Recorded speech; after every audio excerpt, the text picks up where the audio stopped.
The war was not going well. The Zuran were advancing faster than the Alliance's expectations. 7 systems lost in the last 3 weeks, and now Captain T-Lock's cruiser, the Stellar Avenger, had been cut off from the main force and had been engaged in a running battle for days. Ammunition for the mass cannons had run dry a week ago, and the fuel for the combat engines keeping the battle lasers firing was running dangerously low. One more engagement, and the ship would have nothing to use but angry words and hateful glares. The only advantage that the Alliance had was that their FTL was leagues beyond the Zuran. Not that it had helped when the Zuran launched an EMP attack and damaged the nav computers and long-range comms. The captain had been forced to perform an unguided jump. Under such conditions, the ship could only jump one system at a time for safety. "Captain," came the rasping voice of the chief engineer. "we've got it. Nav is back online, and the communication relay has been replaced." T-Lock breathed a sigh of relief. Thank the gods. Establish communications with the fleet as soon as possible. Already on it, sir. Barked out a junior officer. I'm getting a repeating message with Admiral Corrin's ID code. Its coordinates, sir. That has to be a rendezvous point. Fire up the FTL and make for that location. Aye, sir. The repaired nav computer made quick work of the 50 light-year jump, and soon T-Lock observed a sight both relieving and distressing. The fleet, or what was left of it, was in bad shape. Even the Admiral's flagship had not emerged unscathed, with a large gouge out of the port side and one of the starboard nacelles missing entirely. Other vessels were warping in from wherever they had run after the EMP crippled the fleet. Incoming message, sir. Connect it! A screen popped up before the captain, and the slightly grainy image of the Admiral had T-Lock jumping to attention. "Sit, T-Lock, please. No need for ceremony. I'm glad to see you. The Avenger is one of only 3 cruisers that has arrived so far." T-Lock's 2 hearts skipped a beat. They had launched with 12. Condition of the rest of the fleet, sir? He requested. Bad. 37 ships too crippled to fight. 25 ships at 0 ammunition. And 4 ships dead in space. They ran out of fuel getting here. And there is still more than half of the fleet unaccounted for. The sheer numbers staggered the captain. Orders, sir? We still have some juice for our lasers. Good to know. Take point with the Vanguard, Captain. Orders from HQ are to stand by here for reinforcement and resupply. Out here, sir! The nearest friendly starbase is at least 20 systems away. Those are your orders, Captain. Guard the fleet. Aye, Admiral. The screen popped out of existence as the captain ordered his ship into position to lead the few ships capable of protecting the crippled fleet.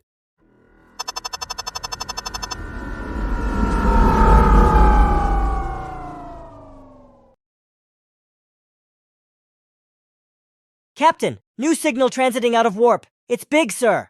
How big? Over 100 million tons, sir. That made the entire bridge shudder. The flagship of the fleet was only 10 million tons.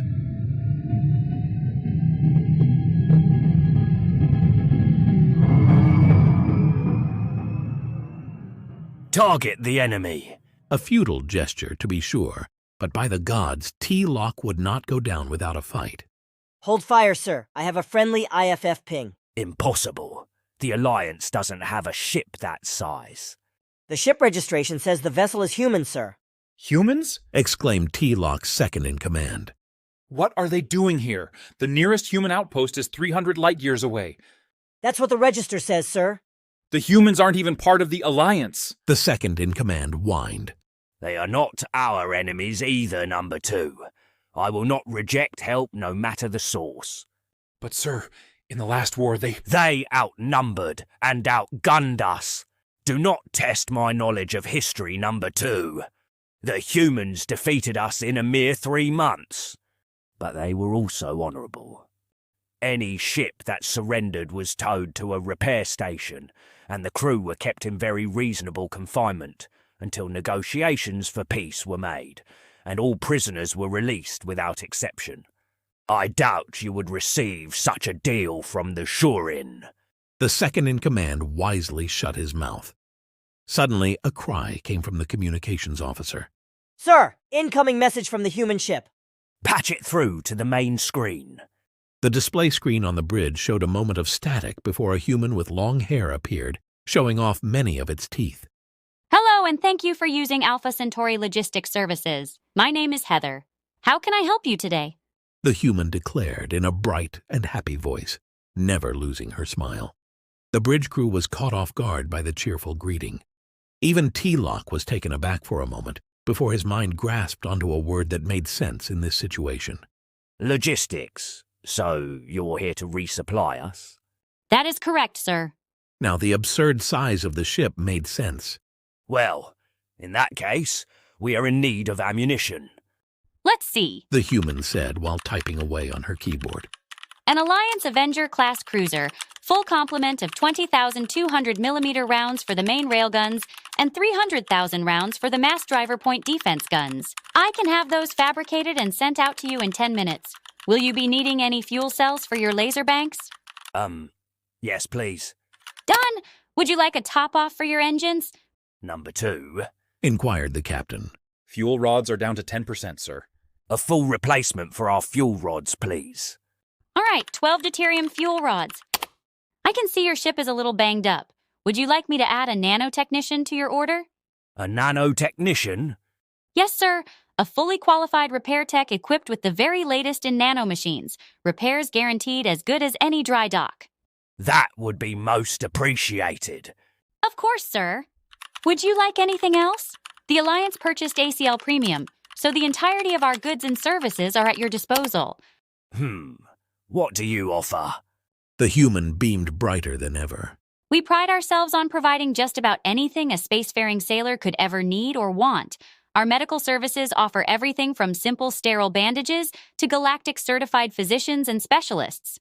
We offer a wide variety of home goods, office supplies, and clothing tailored to any specification. And you must try our grocery selection. Our replicators can produce roughly 95% of foodstuffs from across the galaxy. T-Lock's head was spinning.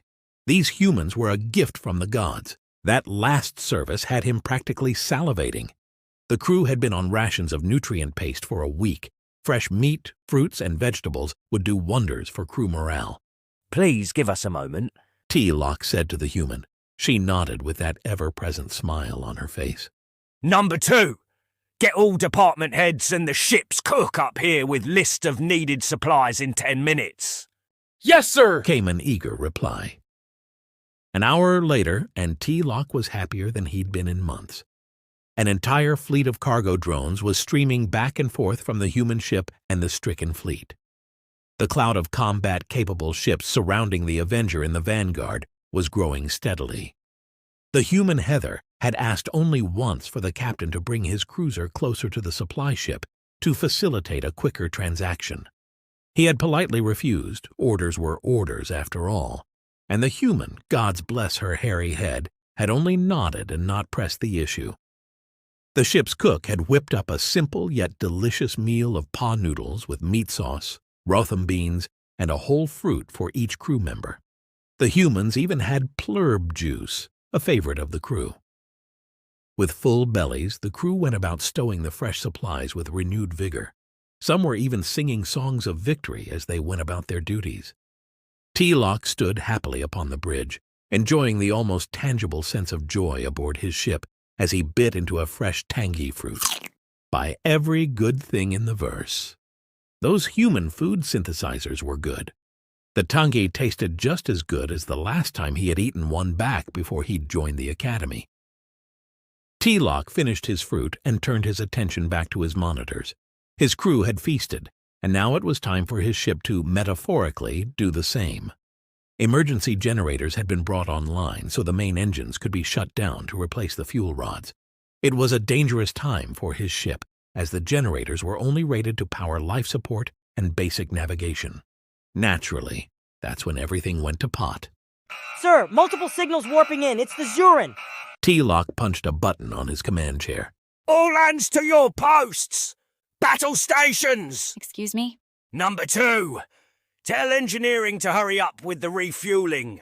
We need main power back online now. Captain T-Lock. Yes, sir. The second in command said as he relayed the message to the chief engineer. Captain! Captain! T-Lock finally noticed that the human Heather had been calling out to him. Ma'am, you don't have to worry. We will protect you from the Zurin. I'm flattered, sir, but you misunderstand. As a customer of the Alpha Centauri Logistics Company, you are under our protection until our business is finished. Our captain is attempting to communicate with the Zurin ships, but it seems they're not in a talking mood. T-Lock did a double take. You are going to protect us? Yes, sir. Under the laws of the Terran Federation, every business from a simple farmer to a transplanetary corporation has the right to defend its livelihood. At ACL, we pride ourselves on our customer service, so our customers, in this case your fleet, enjoy protection under that law. Sir, Whispered T-Lock's second. are we in Federation space? It slipped my mind to check. After days of running nearly blind, it's possible we wandered into human territory. T-Lock admitted. Oh dear. The human sighed, never losing that smile. It looks like things are going to get violent soon. I do detest violence. What do you mean? Asked T-Lock. Would you like to listen in? At T-Lock's nod, the human hit a key, and a deeper voice came through the speaker. If you continue with your aggressive actions, we will be forced to defend ourselves. This is your final warning. An act of violence against our vessel or our customers will be seen as an act of war by the Terran Federation. If you insist upon following this path to its conclusion, then may God have mercy upon your souls. Sir, incoming missiles! Emergency power to shields! T-Lock barked.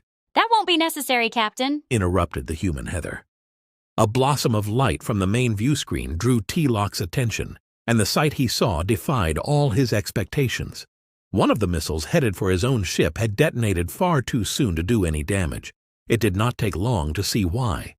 The thousands of drones ferrying goods back and forth had all stopped what they were doing, left their cargo floating in the void, and swarmed to the space between the Vanguard and the approaching Zurin.